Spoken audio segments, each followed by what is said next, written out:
त्या पाठिंब्या खातीर आमी तांकां महाराष्ट्रवादी गोमंतक पार्टीच्या सेंट्रल कमिटीक धन्यवाद दिता. देव बरें करचो म्हणटा तांकां, कारण तांणी गोंयच्या लोकांचो मूड, गोंयच्या लोकांचे पल्सेस समजून घेतले आणि ते समजून घेवन पॉझिटिव्हली रिएक्ट जावप गरजेचें.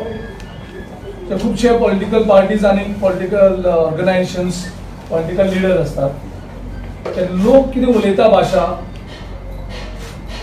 लोकांक कितें जाय तें एक एकदां समजनात आनी समजल्यार सुद्दां ते समजनाशिल्ले भशेन करून एक्ट करतात. गोंयच्या लोकां भितर तीव्रता आसाच, पूण मांद्रे आनी शिरोड्या लोकांक जबाबदारी वाडल्या की दोनूय कडेन गद्दार आसात आनी गद्दारी केल्यात लोकां कडेन आनी परत इलेक्शन लागना.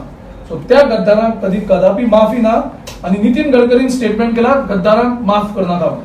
आनी म्हाका दिसता नितीन गडकरीचे बीजेपीचे कार्यकर्ते नितीन गडकरीचे आयकतले, शिरोडेचे मतदारूय आयकतले आनी शिरोडेचे बीजेपीचे वर्करूय आयकतले.